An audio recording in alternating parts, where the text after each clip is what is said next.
This is how you turn off call screening on your iPhone.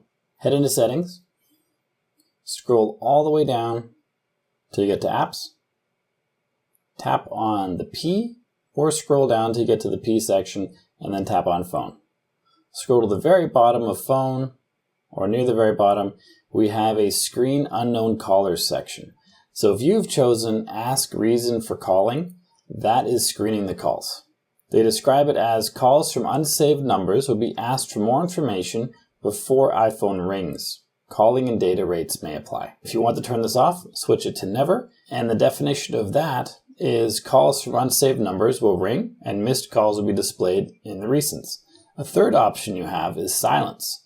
Calls from unsaved numbers will be silenced, sent to voicemail, and displayed on the recents list. Calling and data rates may apply. You also have one additional option beyond these for call filtering and call silencing, and that's right here, right below, call filtering. For unknown callers, missed calls and voicemail from unknown callers will be moved to an unknown callers list.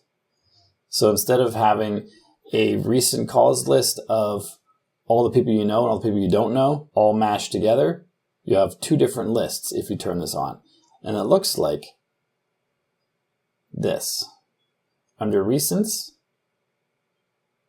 we have all our regular calls here, and then if you tap on this little stacked icon, tap on Unknown Callers, and this will be unknown callers listed here. And you can mark them as known, you can delete them, however you want to do it. Hope you got value from this video. If you did, like and subscribe to let me know. Then check out this video on your screen right now, which shows you how to empty the trash bin on your iPhone. You've probably never done it, but you should probably do it. So check out that video, and I'll see you there.